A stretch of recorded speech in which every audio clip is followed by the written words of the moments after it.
Hey everybody. So a video that I've been wanting to do for a while, I've been thinking about is I think when we start out in this hobby, we probably a lot of us spend a long time talking ourselves out of it before we ever get around to actually doing it. And one of the reasons that we give ourselves, among the many, is, either we don't have a place to work on the car, which is valid, or I don't have the tools necessary, I don't know what to get, or I don't really understand, uh, I don't know enough to be able to do this. And while that some of that is true, I think, here that where there's a will, there's a way. For example, and I'm going to use myself as an example, is that, here in Baltimore, I live in the city. I live in a three-story walk-up that, in a brick townhouse that there's nowhere to park on the street, and there's nowhere for me to work on the car. Nowhere close to my house. I actually have rented a very small space in which to work on my car. And with that, I wanted to kind of show you some of the things you can do. For example, here, this space that I have here is, it's barely a three-season garage. I mean, there is no heat, there's no water. The electricity I have is basically a screw-in socket for the where the light goes, because that's all I have. And when I work on the car, I have to work on it outside because there's absolutely no room for the car inside.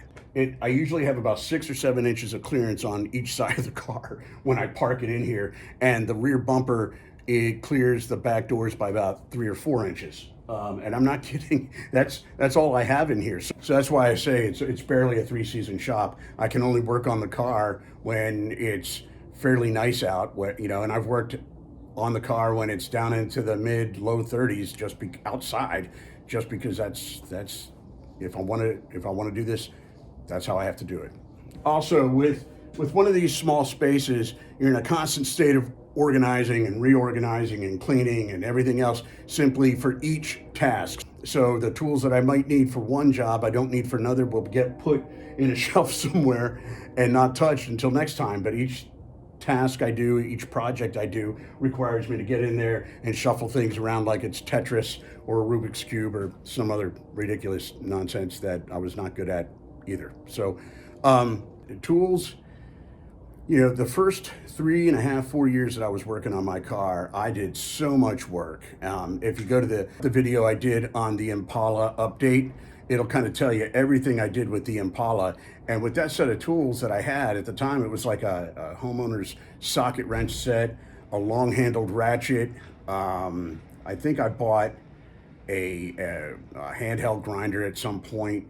And other than that, and like a very small set of sockets, that's all I had. And I didn't know enough to think that was impossible. I just knew that this is what I had, and if I wanted to do this, I'm going to get it done. And I did, including rebuilding the suspension in the car. So don't talk yourself out of the hobby just because you think any restrictions or limitations are going to hold you back. The only one holding you back is yourself. So, if you want to, jump into the hobby with both feet and really allow yourself to enjoy it, even the challenges, because, as a movie said one time, the hard is what makes it great. And, let's face it, if it was easy, everybody would be doing it. So anyway, hope you guys are enjoying the videos. Hit me with any questions or comments below, and let me know how you're doing.